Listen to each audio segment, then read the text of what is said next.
voy a explicar una cosa, licenciada. A ver. ¿Me escucha bien? Sí, perfecto. ¿Usted a mí? Perfecto, y se te ve perfecto. Vamos a armar un nuevo capítulo de la psicología que va a ser cómo lidiar con la ansiedad de los que estamos de este lado cuando el del otro lado no lo encontramos. ¿Estamos? No es su caso apareció. El otro día tuvimos que suspender una transmisión porque nunca el del otro lado le daba clic. No, pero todo bien. ¿Cómo estás, Ale? Y eso que es mi primera vez, así que públicamente nombro mi padrino de esta nueva identidad digital que estoy adquiriendo. Acepto el padrinazgo, perfecto. ¿Sí? Y ahora si hay que llevar regalo por ser padrino, ya no sé si vas a... No hace falta. Bueno, con la orientación suficiente. ¿Estás bien? ¿Todo en orden? Sí, todo en orden. ¿Qué temita tenés hoy, no? Más o menos. Vamos a intentar. No, a ver, el tema de hoy de psicología es el valor de la quietud en el autoconocimiento. O sea, la verdad que es fantástico. Y todo surgió a partir de que con Alejandro el otro día charlamos, recordábamos, y ella me hizo acordar una frase de Blas Pascal. Pascal fue un tipo que vivió en 1630, hizo de todo, de lo que ustedes de física, de matemática, de ingeniería, todos esos genios que aparecen en la humanidad de vez en cuando, en esa época, 1600, o sea que entendamos dónde estamos ubicados, vivió nada más que 36 o 38 años, y alguna de las frases que dijo fue, o que escribió en sus libros fue, la infelicidad del hombre se basa solo en una cosa, decía él, que es incapaz de quedarse quieto en su habitación. Era premonitorio del virus, esto, ¿no? Hace 200 años el tipo estaba hablando, el concepto de habitación estamos refiriéndose a otra cosa, la quietud también, pero la infelicidad era eso. Entonces, con vos y propusiste charlar un poco de cómo la quietud tenía un valor para el autoconocimiento y para poder superar y mejorar un montón de cosas. Así que, bueno, veo que mucha gente, a pesar de lo denso del tema, ya ha pasado esta fecha patria, casi pasando, se han prendido y seguramente te van a consultar cosas y te van a preguntar. Así que, bueno, yo te escucho, de ahí irán surgiendo un montón de cosas, seguramente. Bien. En general me siento bastante más cómoda cuando converso que cuando expongo casi unilateralmente, así que bienvenida sea cualquier intervención y repregunta. O sea que no me tenés en cuenta a mí, para vos es unilateral esto. No. Unilateral quiero decir. Ahora te quedás unilateral. No, unilateral quiero decir de armar un relato sin posibilidad de intercambiar, eso quiero decir. Me siento más cómoda en el intercambio que en la presentación de un relato armado, digamos. No, pero bien, sí, creo que esto de que era premonitorio Pascal que respecto al virus, en realidad me parece que conocía mucho al ser humano y esta dificultad histórica que el ser humano tiene para conectarse con sus propios aspectos y por lo tanto la dificultad o la evitación para quedarse quieto en una habitación, con tal de no conectar demasiado con todo aquello que podría generarle temor de encontrar en sí mismo, ¿sí? Entonces, claro. Más allá de que era de 1600... Ale, te pregunto, él lo que decía era que el individuo estando en sí mismo sentía temor a todo lo que se iba a encontrar, ¿sí? Entonces prefería estar en actividad, haciendo cosas que lo distraigan. Ese sería la idea. Eso sería como exactamente, para hacerlo simple a Pascal, tendría que ver con eso y con la posibilidad de que bajemos a tierra lo más posible esta posición de él, ¿no es cierto?, frente al hombre y a su relación consigo mismo. Sí, parecía una buena frase como disparadora para poder pensar de otra manera esta frase de todos los días que tiene que ver con el quédate en casa, ¿sí? Que por supuesto es una medida sanitaria, no tiene que ver con una revolución filosófica ni psicológica respecto a, disculpen, respecto a nuestro estilo de vida, digamos. El quédate en casa de hoy no tiene que ver con una propuesta nacional ni mundial respecto a que modifiquemos nuestra forma de posicionarnos en la vida. Pero a partir de esta medida sanitaria que propone el quedarse en casa, que lo impone,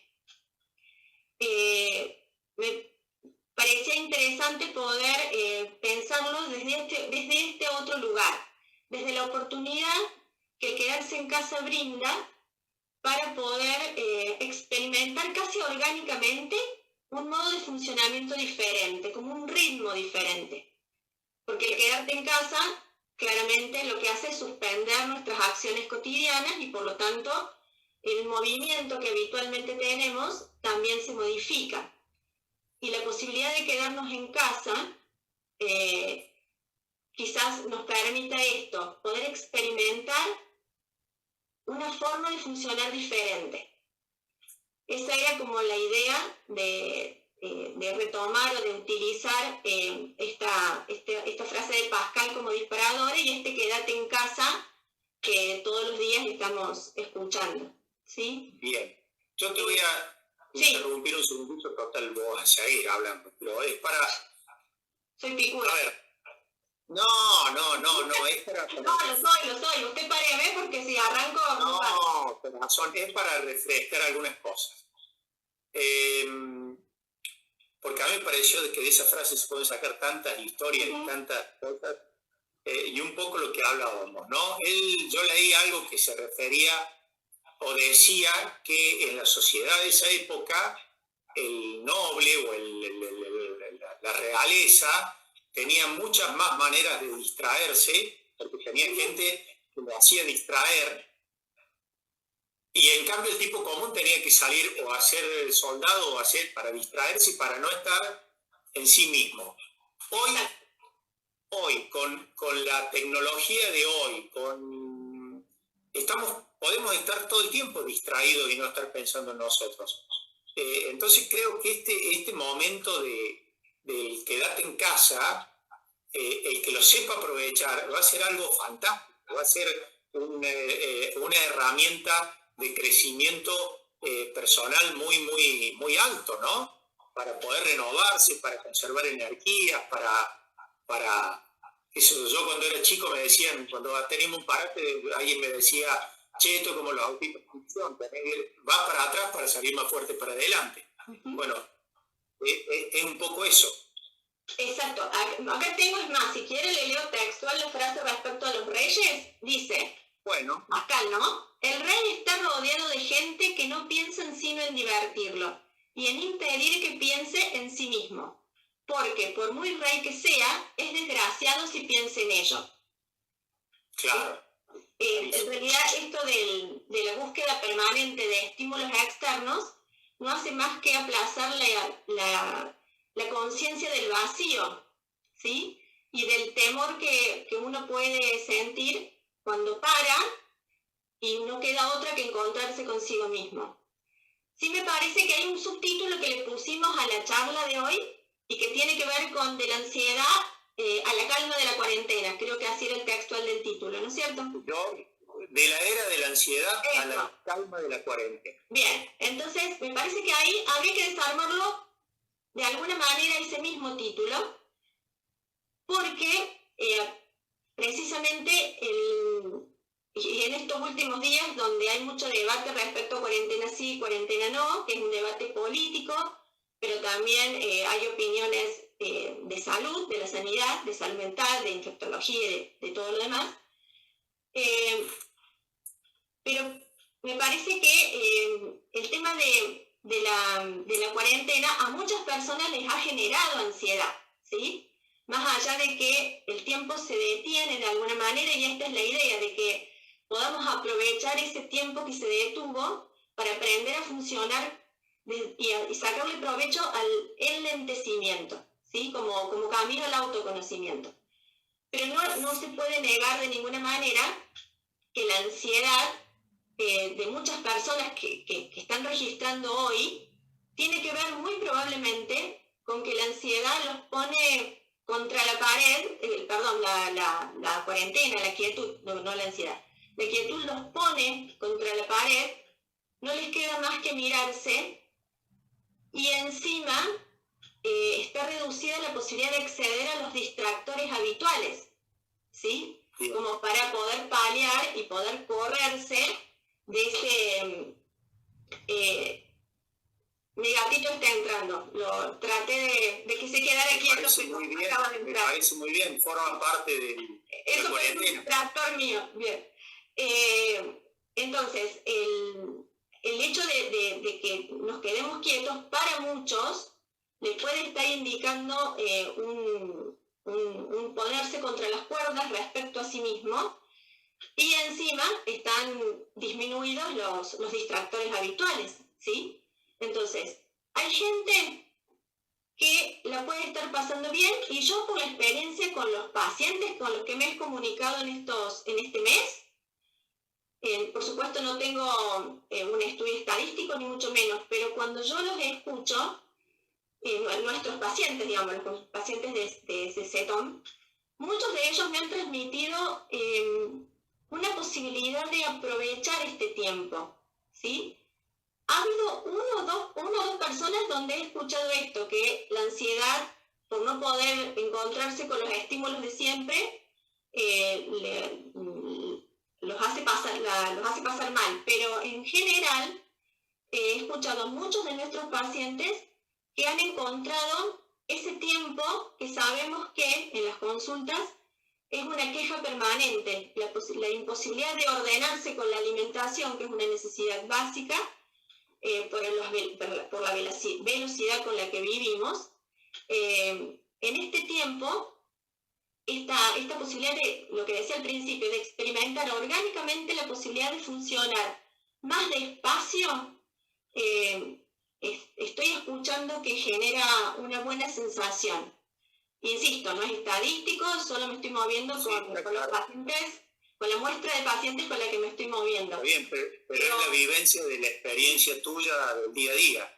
Creo que hay gente que lo está pudiendo aprovechar, y por supuesto estamos haciendo un recorte intencional y no teniendo en cuenta las urgencias económicas, ¿sí?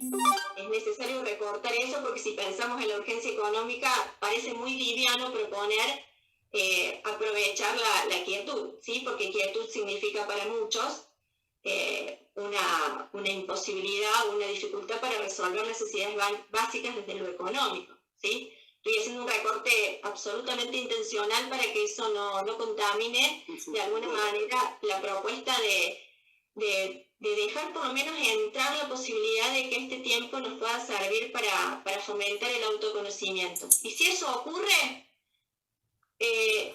se mejora la neurosis. Si uno profundiza en el autoconocimiento, se mejora la condición neurótica, porque la neurosis en general está vinculada, y estoy sintetizándolo, ¿no? Pero está vinculada con la dificultad que tenemos, la mayoría de los neuróticos, para identificar nuestras propias necesidades, y en eso abarco deseos, intereses, potencialidades, aspectos de la personalidad que uno deja en la oscuridad, no porque sean negativos, sino porque directamente uno no los mira demasiado.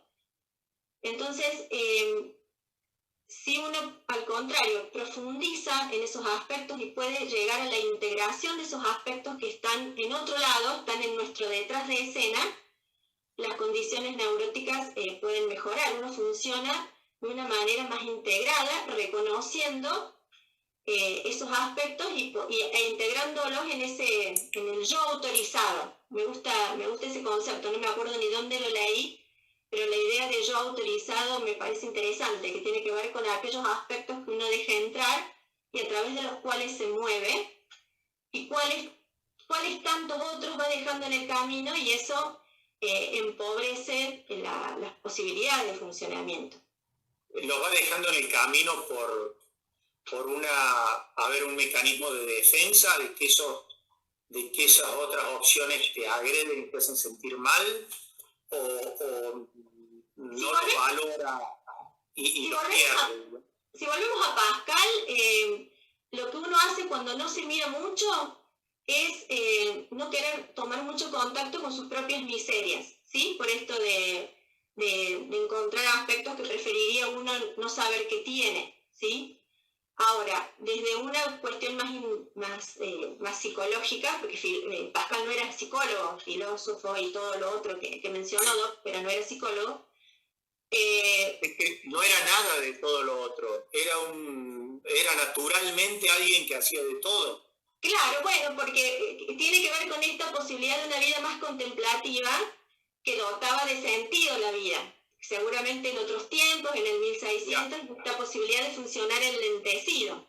Este funcionar enlentecido que vos decís, y esto de poder abarcar todo y contemplar todo, me hace acordar a lo que hablábamos el otro día, y lo hemos charlado con vos, con Polakov, ¿no? Es decir, de ver lo simultáneo y no lo secuencial de la cosa. Entonces son esas personalidades que llegaban a ver el todo y no solamente encasillarse en esa parte, que ha sido parte de la charla del otro día. Exactamente. Entonces, sí, veo ese tipo de personalidades como eso, ¿no? Los tipos que podían ver el todo, el todo lo que podían, bueno. Exacto, y el valor de la posibilidad de dedicarse a contemplar ese todo, ¿sí? La posibilidad y la disposición a contemplar ese todo, ¿sí? Esto, volviendo a la pregunta de la neurosis, en realidad podríamos decir que a lo largo de nuestras historias personales, familiares y demás, vamos dejando, porque a veces hacemos ecuaciones falsas y hacemos pegoteos de aspectos que hacen que decidamos, no conscientemente ni un día, pero que vayamos dejando en el camino todos los aspectos que sí se pueden desarrollar. Desde el enfoque gestáltico, que es un enfoque de la psicología, podríamos decir que nacemos con los dos polos de una posibilidad, ¿sí? Para funcionar. Que decidamos o que desarrollemos, más que decidamos no sería la mejor palabra, que desarrollemos, por ejemplo, un aspecto extrovertido, porque quizás tenemos asociado que ser introvertido es ser aburrido, está más cerca de una persona solitaria, ¿sí? Entonces, a lo largo de nuestras historias personales, familiares y demás, podemos ir haciendo sin darnos cuenta esos pegoteos. Entonces, quizás ser introvertido es para mí ser aburrido, ser solitario, y de esa manera tendemos a expulsar de nuestras posibilidades esos aspectos porque están cargados de alguna situación negativa. Entonces, en realidad, la idea de la psicoterapia, por llamarlo de alguna manera, el objetivo psicoterapéutico, a mí uno que me parece muy interesante es que se propone no convertir a alguien en lo que quiere ser, sino en lo que realmente es. Y en esto tiene que ver con poder recuperar esos aspectos que están expulsados de nuestra conciencia, están en ese detrás de escena que se propone recuperar a través de profundizar en el autoconocimiento y siempre destacando que el tiempo es una variable fundamental para poder dedicarnos a eso. Alejandra, pero a ver, todo individuo, supongo que en todo ciclo de vida, tanto así individual como colectiva, esta que estamos viviendo, tiene que haber momentos de introversión, de recogimiento, o de frenar un poco, ¿no? Creo que son indispensables para renovarse. Parecería, o a lo mejor hay gente que ante la posibilidad de tener ese momento lo cambia por otro, lo elige el movimiento y el no contemplo, el no freno y no hago recogimiento. Exactamente eso. Es más, Usted tiene que entender, Alejandra, usted tiene que entender que yo soy cirujano. No, pero está ahí. Mi nivel de discusión en estos temas. Yo después yo le voy a mandar cómo organicé y está anticipándose a todas las partes que organicé para... No me anticipo más. No, en serio, le digo, lo mando. Es un cirujano psicólogo, es como Pascal, Doc. No. ¿Puede ver la simultaneidad? No, es más allá del bisturí. Bueno, Doc, justamente a mí me gusta decir esto, que en general la depresión, no el trastorno depresivo, ¿no? que es una enfermedad y que requiere tratamiento, psicoterapia, psicofarmacología posiblemente, pero sí la depresión como un modo de estar en el mundo tiene muy mala propaganda social, justamente porque enlentece naturalmente cuando uno se siente deprimido.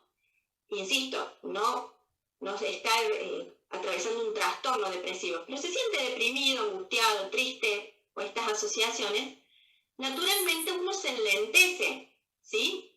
Entonces, socialmente no tiene buena propaganda que alguien esté deprimido. Por eso se apuran los procesos estos de recogimiento, de reposo, de necesidad de renovación. Y todo lo contrario, la ansiedad tiene bastante buena propaganda porque lo que hace es promover la hiperproductividad, y eso, ¿quién mejor que un individuo sobreactivado para hiperproducir?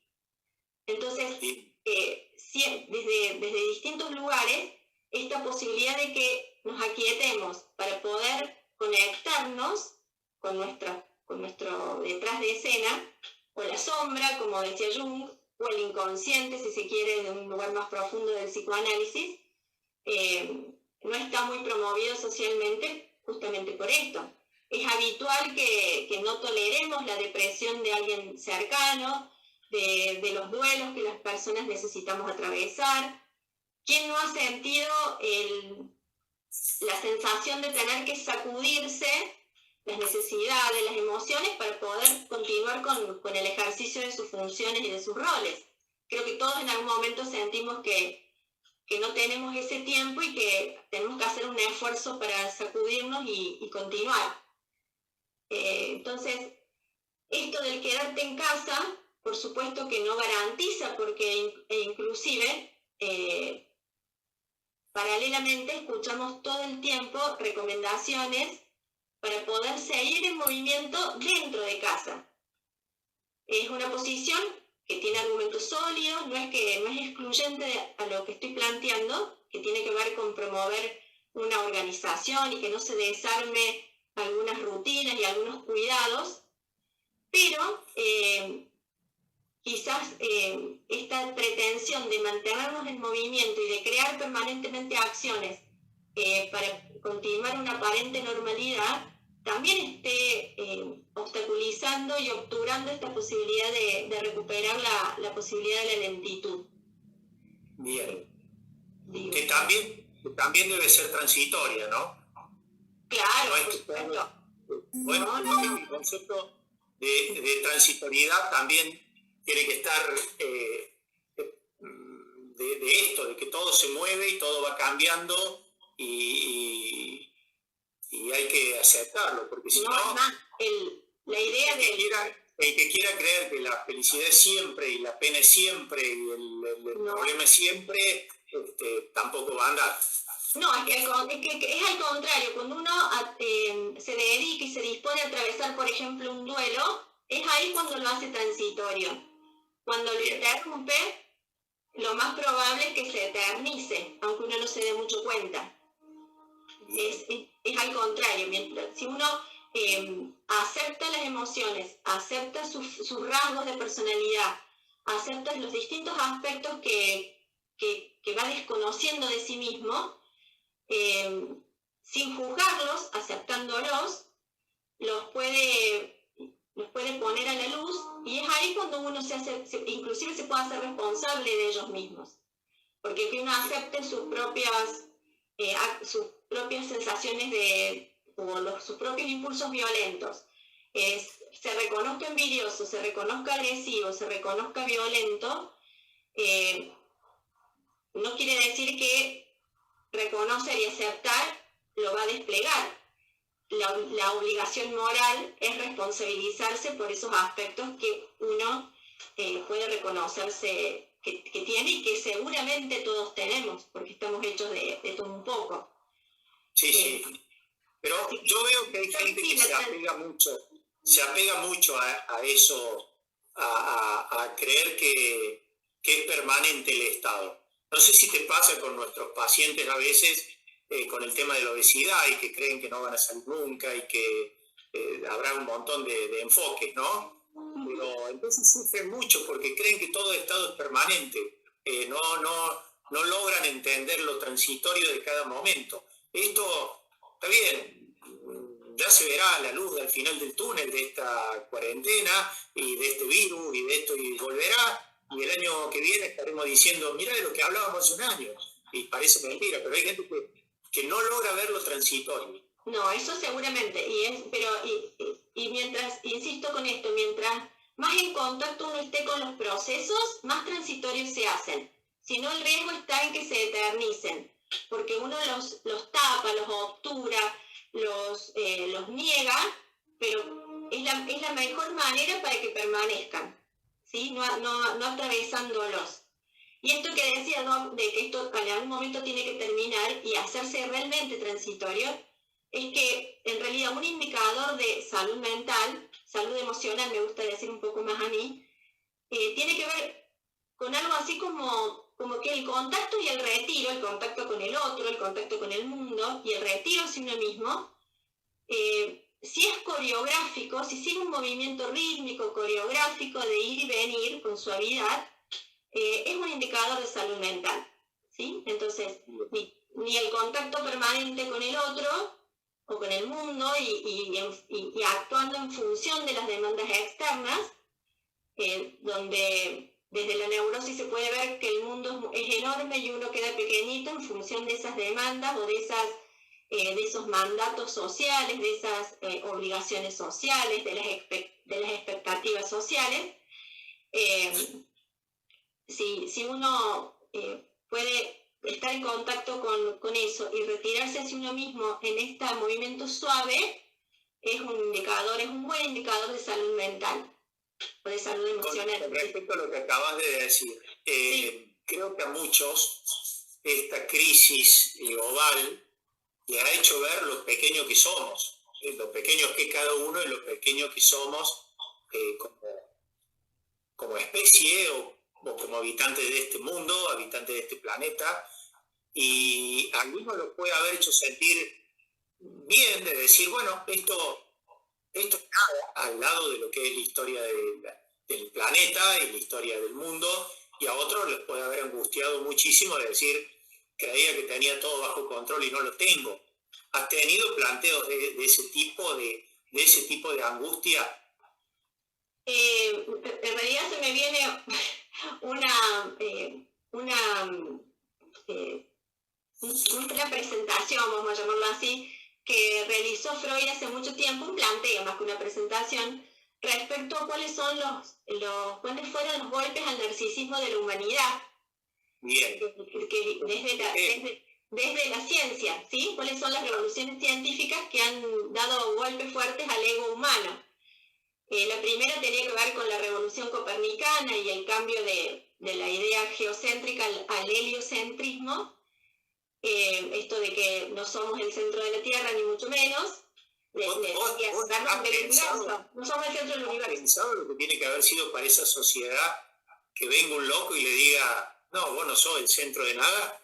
Por eso desde las cuestiones, desde lo religioso inclusive, las luchas eternas contra la ciencia, porque venía a desbancar muchas concepciones que estaban destinadas a mantener determinadas concepciones del hombre, con los beneficios que eso tenía seguramente.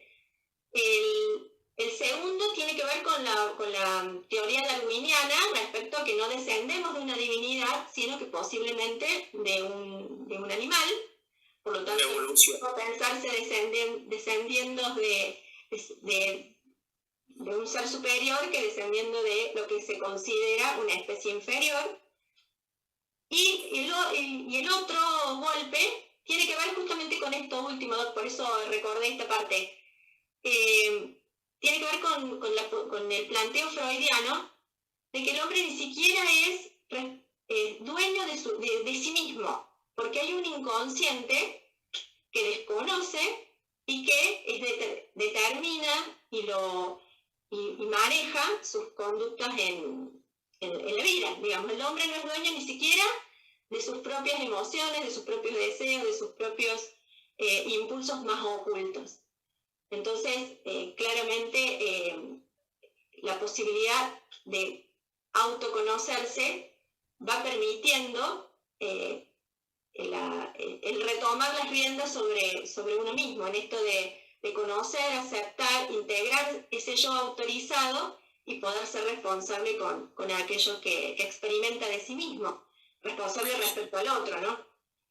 Fíjate que a mí en lo personal, mientras más lejos veo o más grande veo todo esto, a ver, ¿qué soy como especie? ¿Qué soy como ser humano? Soy, pero hasta dónde puede llegar mi manejo, más tranquilo me siento, porque en realidad, bueno, esto es tan grande desde mi óptica, pero hay gente con la que he charlado que esto le genera muchísima más ansiedad y casi pánico, de no tener un control, y no sé, creo que el control es la cuenta del banco de dentro de 30 días, cuando estamos ante otra cosa, ¿no? Esto que vos decías me hizo acordar, entre algunos de los viajes que he hecho, yo hace unos años con mi señora hicimos el camino de Santiago de Compostela en España, y cuando llegamos a Finisterra es un lugar que se llama Finisterra, el fin de la tierra, porque ahí se acababa la tierra. Y yo me acuerdo que filmé un videíto donde decía que ahí, hacía 400 años, se miraba hacia el mar, se creía que era todo plano, y que ahí estaban los dragones, y de ahí se caía barco, y hace nada más que ¿cuánto? 400 años. ¿Cuántas generaciones? Nada. O 500, nada. En la evolución del mundo, y cómo los cambios son chocantes para todo, y va a estar el que no lo va a aceptar, hasta que la evidencia es clarísima, como ha pasado hasta con el virus ¿no? La cantidad de gente que no lo acepto, pero bueno, si acá estás, acá lo tenés, te lo presento, COVID, mucho gusto, y vas a tener que convivir con esto muchos años. Así que seguramente que aquellos que pueden, que estén entrenados, que les interese, que tengan como recursos personales vinculados justamente con poder llevarse bien consigo mismos, van a poder pasarla mucho mejor en este momento, en cuanto que esta posibilidad es un tesoro que muchos otros no tienen, y que tiene que ver con la necesidad de tener bajo control estos aspectos que son externos, ¿sí? Uno solo puede tener bajo control, y con suerte, con viento a favor, los propios aspectos. Y mientras más conocidos esos aspectos sean, más serenidad pueden darnos, ¿sí? Mientras mejor uno se lleve con uno mismo, mientras mejor la pase con uno mismo, mucho mejor se va a atravesar semejante situación, que para la humanidad creo que debe ser la primera con esta magnitud y con esta unidad, respecto a que simultáneamente todo el mundo conocido está atravesando, ¿sí? Es una sin duda. y que nos pone en esta situación de ser cuerpos enfocados en buscar la inmunización, y tratando de sobrevivir a una situación en la que el otro es, por supuesto, un peligro. Entonces, sí, esto de llevarse bien con uno mismo creo que es el eje como para poder atravesar de la mejor manera esta situación, y poder de verdad no aspirar a tener el control de lo incontrolable, sino de uno nomás, y con eso más que suficiente. Yo el otro día, medio en chiste, pero mucho en serio, en una de las charlas dije que en esta cuarentena logré tomar un café conmigo, lo cual fue muy bueno. No lo escuché bien, Doc, ¿me puede repetir? En esta cuarentena logré tomar un café conmigo. ¿Bien? Bien. Bien. Pero también dije, no tomes varios con ese tipo, porque seguramente te vas a terminar peleando con ese tipo. ¿Está claro? Entonces, hasta ahí no. Por supuesto. Alejandra, ¿vos crees que...? ¿Sabes qué, Doc? Le hago este paréntesis nada más.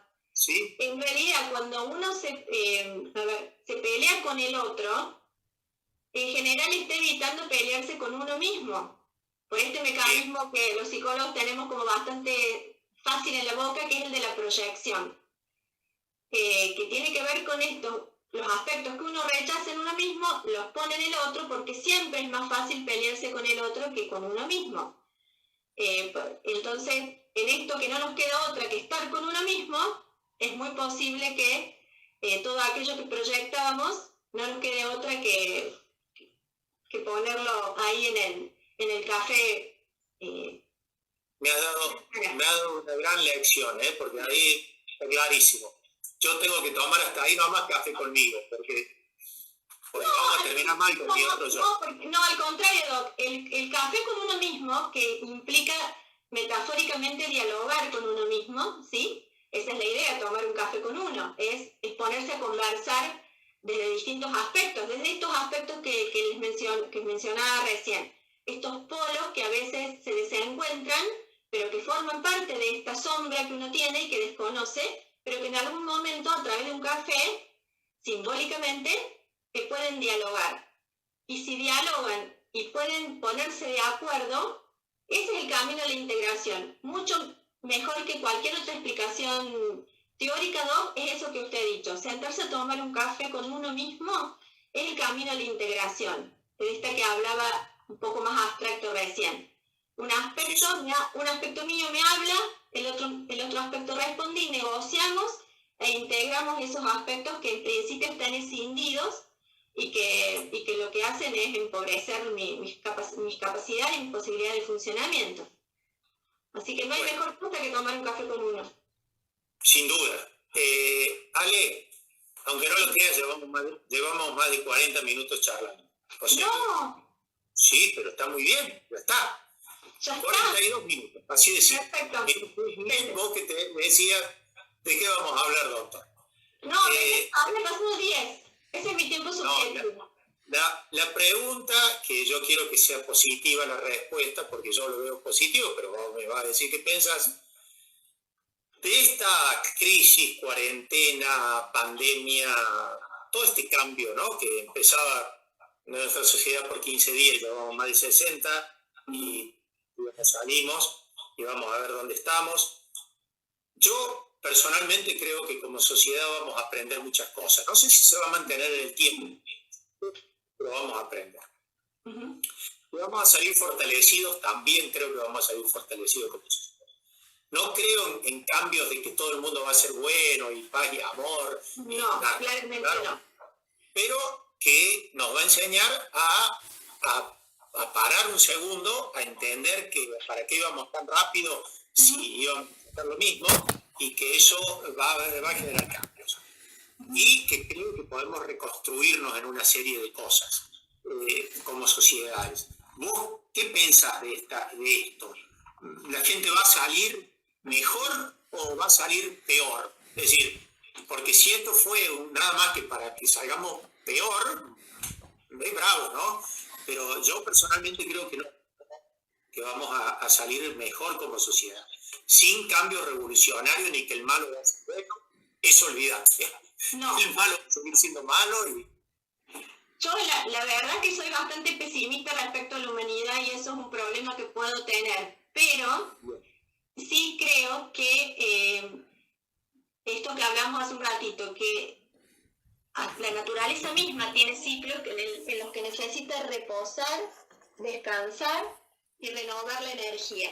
Entonces, la propuesta tiene que ver, que tenía que ver con la charla quizás, tiene que ver con esto mismo, con poder no resistirse a esta necesidad de quedarnos quietos, reposar, renovar la energía y poder reanudar un ciclo vital diferente, desde esta posibilidad de aquietarnos y descansar un poco de tanta velocidad acostumbrada, que es agotador.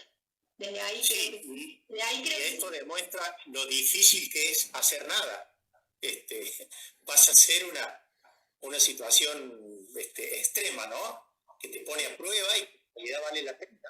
Pero qué difícil que es hacer nada, y para alguna gente es mucho mayor, es difícil. Exactamente, porque nos dejan los distractores habituales afuera, ese es el problema. Claro, que eran distractores, como dijimos, para mantenerte engañado en ese espacio que vos le llamaste, usaste un nombre que no era quietud, pero era algo sí, eso era un distractor, estar ocupado para no estar pensando en otra cosa. En las propias miserias, diría Pascal, o en la conciencia de la muerte. Alejandra, te tenés que despedir de la gente. Yo te digo muchas gracias. Bien. Ha sido una hermosa charla. Al menos a mí me sirvió mucho y creo que a todos los que han estado de aquel lado también y a los que lo van a seguir. Algo que dijiste de miseria, Pascal decía algo también de la miseria, ¿no? Que la grandeza del ser humano consiste en la habilidad de conocer su propia miseria. Exactamente. La miseria era esto, y decía, che, yo soy esto y nada más, y no, pero ¿cómo voy a reconocer esto? Y cuando lo reconocí, se hacía grande. Hoy le hemos dedicado a Pascal, imagínate, pobre Pascal. Pero bueno, así que yo le doy las gracias a toda la gente de CERTOM que nos está viendo.